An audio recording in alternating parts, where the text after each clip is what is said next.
Hello there. The Foreign Secretary Boris Johnson has lambasted the Downing Street Customs partnership plans.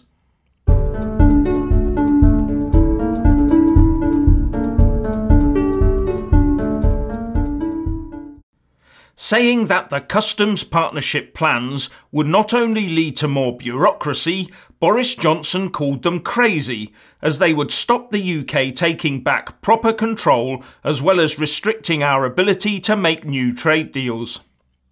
His intervention, says the Daily Mail, comes as Brexiteers worry that the proposals, which were narrowly rejected by the Cabinet Brexit Sub-Committee last week, may now be given a makeover and a title change and re-presented by Number 10 for approval after picking off the two remainers on the committee who voted against it last week, the Home Secretary Sajid Javid and the Defence Secretary Gavin Williamson. It's totally untried and would make it very, very difficult to do free trade deals, said Boris. If you have the new customs partnership, you have a crazy system whereby you end up collecting the tariffs on behalf of the EU at the UK frontier. If the EU decides to impose punitive tariffs on something the UK wants to bring in cheaply, there's nothing you can do. That's not taking back control of your trade policy, it's not taking back control of your laws, it's not taking back control of your borders, and it's actually not taking back control of your money either, because tariffs would get paid centrally back to Brussels. The Sun says that, according to his mates, Boris is fed up with Theresa May's dithering over Brexit, and also believes that he is now the only champion of Leave left, and that there are fears over his future in Cabinet. The Sun reports that one of them said, "Boris is completely fed up. He thinks he is the only one pushing Brexit now. I don't think it's a resignation thing at the moment." And Jacob Rees-Mogg says that the Foreign Secretary would be more aggressive than Theresa May over the Brexit negotiations. But that plays into the PM's hands, he says, as the EU is more likely to give her a better deal than risk having to face Boris over the negotiating table. I have to ask, are we lining up for a resignation followed quickly by a leadership challenge? I have to wonder how many letters of no confidence in their leader the Tory 1922 committee chairman has in his safe right now. Now down to business. I've just read a story written by a London-based Italian property businessman who was shocked when the UK voted to leave the EU. Manuel Alsoni started out in the UK working from an office in his garage and now runs a company called Setha, based in Notting Hill with 30 consultants. He said that the referendum result was both a personal shock and also a business shock, as he saw the value of the pound drop and read all the forecasts of doom and gloom from the experts.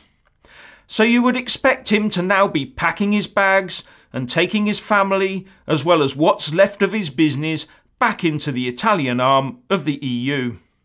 But far from it. The UK economy has defied the scaremongers, he says.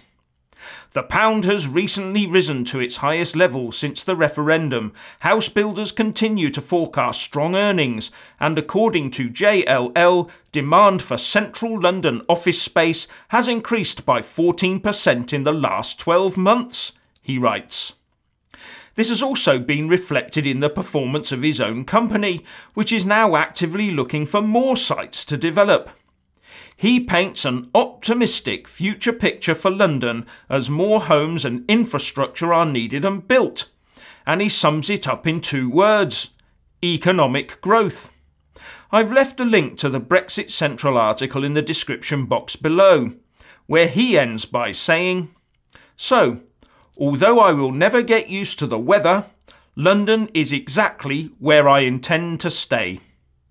I do so wish that our UK Remoaners had the same sort of faith in the UK and its prospects as this Italian businessman shows. Don't you?" But the French are not happy bunnies, it seems.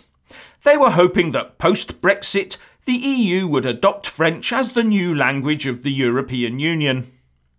Slighted French politicians have hit the roof after the European Commission signalled the English language will become more important in Brussels after Brexit, reports The Sun.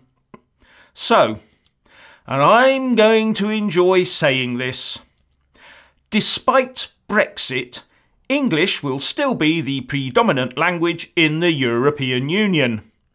Marvellous! Although a part of me does say that if they did change to French or German, the Remainers' work would become 10 times more difficult. Don't you reckon? So, please let us all know what you think by leaving a comment below, but please also don't forget to share this video across Facebook, Twitter and by email using the tools below. Thank you for watching. Please do like and share this video, and also subscribe to my channel. And when subscribing, please do remember to press on the little bell next to the subscribe button. That way you'll get an alert every single time I put up a new video. Thank you very much for watching.